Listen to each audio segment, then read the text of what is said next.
transfer window starting to bubble up, starting to heat up. Let's go Italia, or Italy. Let's go to Italy. Daniele Fisichella, our Italian football correspondent, has a big breaking story. In that regards, Ademola Lookman, the current African Player of the Year, who's doing, I think, fantastically well, Daniela, at Atalanta. He wants out, and he's released a massive statement online saying that Atalanta have broken promises.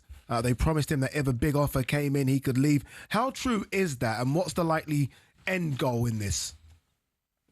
Well, Ademola Lookman has agreed terms with Inter Milan since a couple of weeks already. The player wants to move to Inter, to the Champions League finalists, who have already agreed a 4.5 million contract for him, and the bid for Ademola Lookman around 42 million euros to switch from Atalanta to Inter. The issue is that the player, the Nigerian player, was promised last season around this period in the summer that had a good offer coming for him, he would have been able to move. Last season, PSG were thinking about bidding for Lukman. In the end, it didn't happen. In January, then they preferred to sign Kvaratskhelia, so the move was put on hold. But after 3 years at the club in Bergamo and scoring a hat-trick in the final against Leverkusen 2 years ago to give them the first ever silverware, Ademola Lookman feels he's done more than enough to deserve a move. The problem is that his club, Atalanta,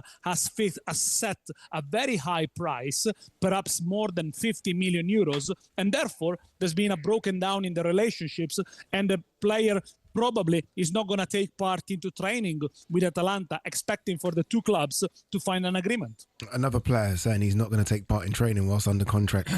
I guess the biggest problem here, Daniela, is what is deemed as fair. Ademola Lookman said that they said he could leave if a fair offer comes in. You mentioned that he scored a hat-trick in that fantastic Europa League tie a couple of seasons ago against Bayer Leverkusen. Is that fair? Is 40 million euros for Ademola Lookman fair? That's where the debate lies, because Atalanta is a club that likes to set their own rules and sell at a very high price. They've done it time and time again. If you think about the transfers of Romero, for example, or Koop Meiners, who went to Juve. And Atalanta also do not need to sell Lukman because their finances have been excellent since 2016. And this summer, they've already sold last season top goal scorer in Serie A, Matteo Retegui, to Saudi Arabia. So losing both frontmen will be a blow for them.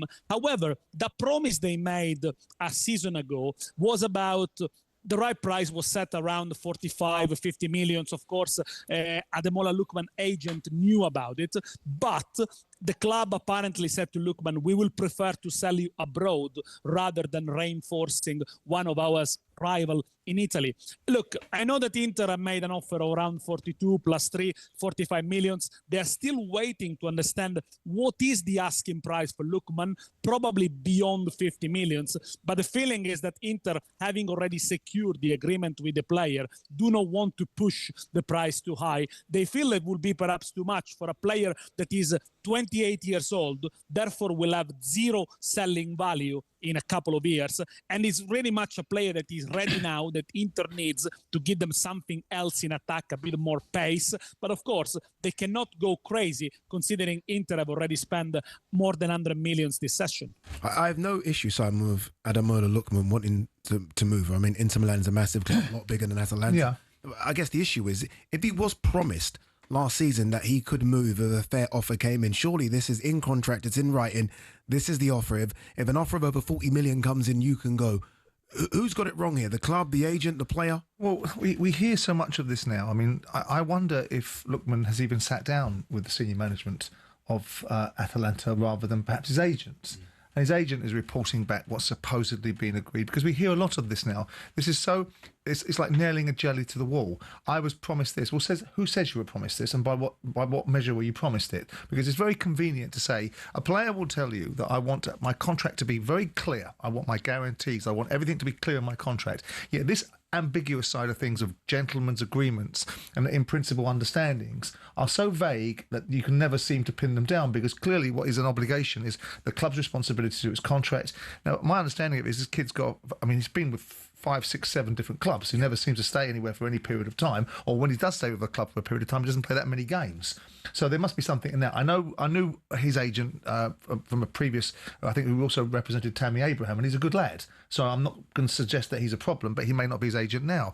But if you've got a situation where a club thinks what is a fair price and has said something simple like, we'll sell you if we get a fair price, well, that is very subjective. What is a fair price? It's not contractually obligated. And if they feel they can get 40 million quid out of another football club, then they're going to do it, aren't they?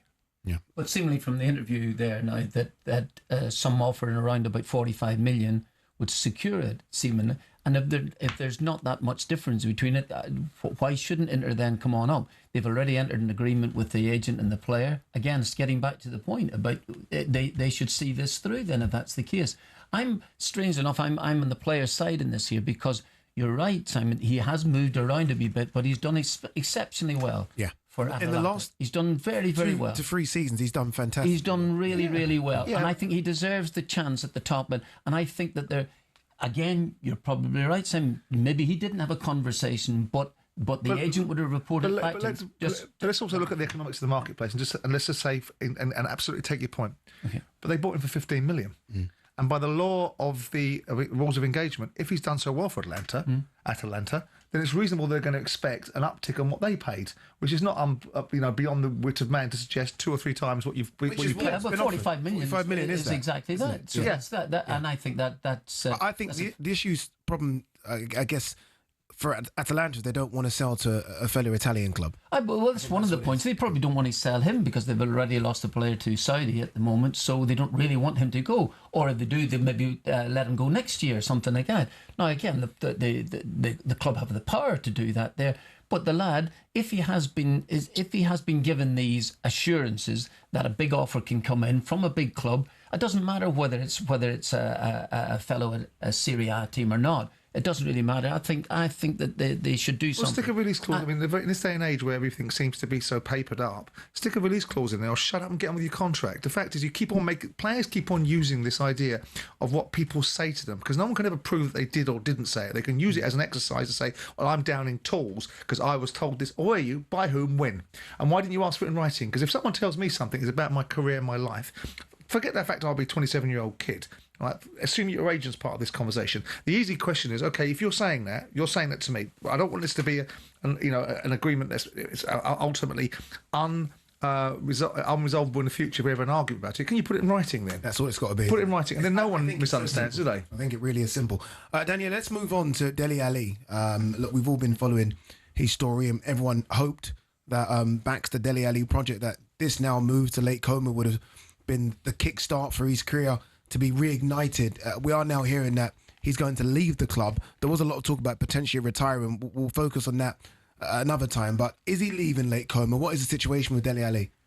The situation is that he's been told it's not part of the future projects. Dele Alli's contract runs out in 2026, but Como this season have already signed a couple of attacking players that can play well in his position. And to be fair, Dele Alli only played a few minutes in Serie A because the only time he played, he got sent off against AC Milan, and since then he hasn't played much.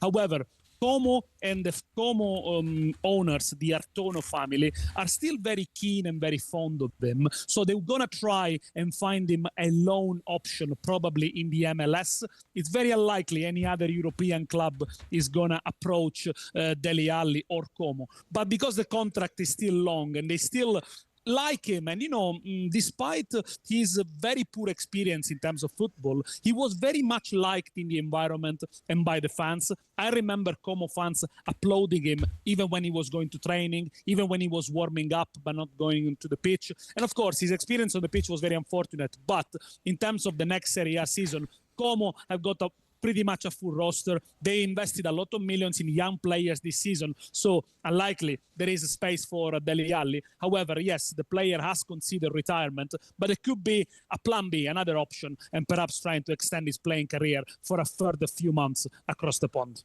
As much as, again, as Daniele said there, he's getting applauded by the fans and everyone seems to kind of have taken him on board. He's not playing football.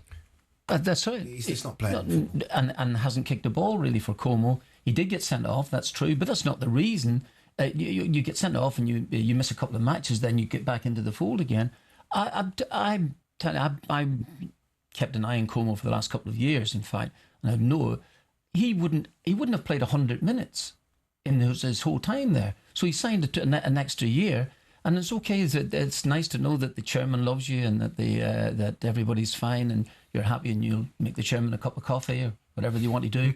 But no, they want him off the books.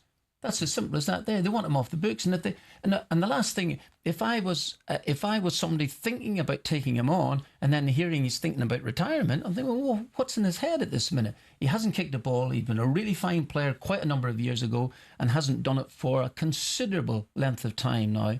And I would, retirement might be something, or perhaps America, but there's no question about it. Como want him off the books. It's a shame, isn't it, watching someone so talented almost just waste it away. Well, these are his choices. I mean, I'm not in the empathetic game. I looked at him, I watched him rock up to Everton, walk on the pitch looking like a refugee from the Pirates of the Caribbean, walking onto a big football pitch, not being introduced to the fans. I'm not understanding the way he should be addressing himself and applying himself. He walked on the pitch the same way as the Man United player that was on loan. He didn't do much for Everton either, but notwithstanding it, he at least understood the fact he was representing the football club. I know we've got a backstory. We never heard the backstory about the challenges that Dele had in his young private life when he was on top. We only heard about it when things weren't going his way. Listen, these are the choices that he's made. He's done very well out of football. This is one of the cautionary tales of football, that ultimately you can get too much too soon, not have the right people around you. At one point he had a very good agent, Rob Seagal, looking after him. Whether that change of agent changed the direction and changed the way the opportunities. At one point, he was a very exciting footballer. I didn't think he was ever at the level that people raved about, but I remember having a conversation with Gordon Strachan. Strachan, I thought he was brilliant. Thought he was the best number 10 in the world at the time, and really made a case for it. And I'm not going to argue with Gordon Strachan and suggest that my knowledge goes anywhere near his. Yeah. But I don't sit there with a great deal of sympathy for it. These are the choices that people make. Yeah, and this is the choice that he's making at the moment. Jim White and Simon Jordan. Monday to Friday mornings from 10 on AM, on DAB, via the talkSPORT app and on your smart speaker. talkSPORT.